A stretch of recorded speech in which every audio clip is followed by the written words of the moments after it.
నేను చెప్తున్నాను, ఇలాంటి దిక్కుమాలినటువంటి పనులకి మీరు స్కెచ్‌లేసి దరిద్రమైనటువంటి జీవితాల్ని జైలు పాలు చేసుకునే కంటే మీ మేధో సంపత్తిని సమాజానికి ఉపయోగించండి. మంచి కోసం ఉపయోగించండి. అంత అద్భుతమైనటువంటి మేధో సంపత్తిని సమాజానికి మంచి చేయడానికి ఉపయోగిస్తే అమ్మా, ఆఫ్టర్ ఆల్ డబ్బు కోసం వాడిని చంపావు, సెక్స్ కోసం ఇంకొకరిని చూసుకున్నావు. ఆడదానికి జీవితంలో రెండే చూస్తున్నారు, సెక్స్, డబ్బు.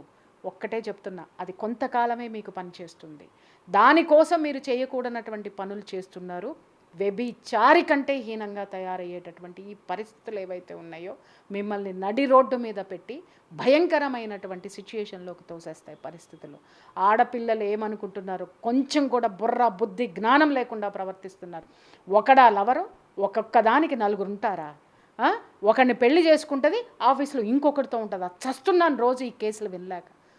దౌర్భాగ్యం అనే అనిపిస్తుంది. ఎలాంటి పరిస్థితుల్లో సమాజం తయారైంది. ఆడపిల్లకి వాళ్ళ ఆర్థిక స్వేచ్ఛనిచ్చి బయటికి పంపించింది.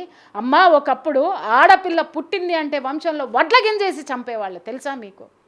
అరే, ఆడపిల్ల కడుపులో ఉందంటే స్కానింగ్ తీయించి ఆ ఆడపిల్లని పిండంగా ఉన్నప్పుడే చిరిమవతల పారేసేవారు.